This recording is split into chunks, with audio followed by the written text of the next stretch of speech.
Hello বন্ধুরা, phone একা একা বন্ধ হয়ে যায়, মানে মোবাইল একা একা বন্ধ হয়ে যায় এবং অন হয়। তো আপনারা কিভাবে এই সমস্যার সমাধানটা করবেন, তো আজকের এই ভিডিওটি আপনারা সম্পূর্ণ দেখলে কিন্তু বুঝতে পারবেন। তো চলেন ভিডিও শুরু করা যাক। সেজন্য আপনাদের সর্বপ্রথম যে কাজটি করতে হবে, আপনারা চলে যাবেন আপনাদের ফোনের সেটিংসে। এরপর দেখতে পাচ্ছেন এখানে সার্চ বক্স আছে। আপনারা কি করবেন, সার্চ বক্সে ক্লিক করে দেবেন। দেখতে পাচ্ছেন এখানে সার্চ বক্স আছে, সার্চ বক্সে ক্লিক করে দেবেন। এরপর আপনাদের সার্চ বক্সে লিখতে হবে শিডিউল পাওয়ার অন অফ। তো আপনারা কী করবেন, শিডিউল পাওয়ার অন অফ লিখে সার্চ করে দেবেন। দেখতে পারবেন এখানে একটা অপশন চলে আসবে।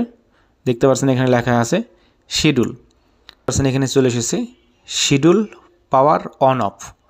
দেখতে পাচ্ছেন লেখা আছে শিডিউল পাওয়ার অন অফ, এখানে আপনারা ক্লিক করবেন। এরপর আপনারা দেখতে পাচ্ছেন এখানে কিন্তু আপনাদের অনেকগুলো অপশন দেখাবে। আপনারা যদি আপনাদের ফোনটা শিডিউল করে থাকেন তাহলে কিন্তু অনেক অপশনগুলো দেখাবে।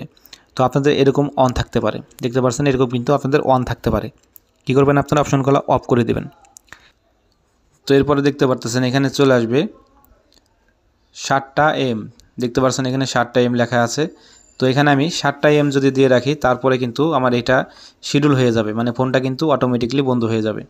তো এই অপশনটা যদি দিয়ে রাখি, তো আপনারা দেখবেন যে আপনার ফোনে এই অপশনটা দেওয়া আছে কিনা, মানে অন করা আছে কিনা। যদি অন করা থাকে তাহলে আপনাদের ফোনটা কিন্তু অটোমেটিকলি বন্ধ হয়ে যাবে। তো আশা করি আপনারা বুঝতে পারছেন যে আপনাদের ফোনটা যদি অটোমেটিক বন্ধ হয়ে যায় কীভাবে আপনারা এই সমস্যার সমাধানটা করবেন। তো আশা করি আপনারা বুঝতে পারছেন যে কীভাবে আপনারা আপনাদের ফোনটা যদি অটোমেটিক বন্ধ হয়ে যায় আপনারা আপনাদের এই সমস্যার সমাধানটা করবেন। তো আশা করি ভিডিওটা ভালো লাগছে। তো ভিডিওটা ভালো লাগলে লাইক করবেন, শেয়ার করবেন, আর চ্যানেল নতুন এসে থাকলে চ্যানেলটি সাবস্ক্রাইব করে রাখবেন। সবাই ভালো থাকবেন, সুস্থ থাকবেন। দেখা হবে অন্য কোনো ভিডিওতে। আল্লাহ হাফিজ।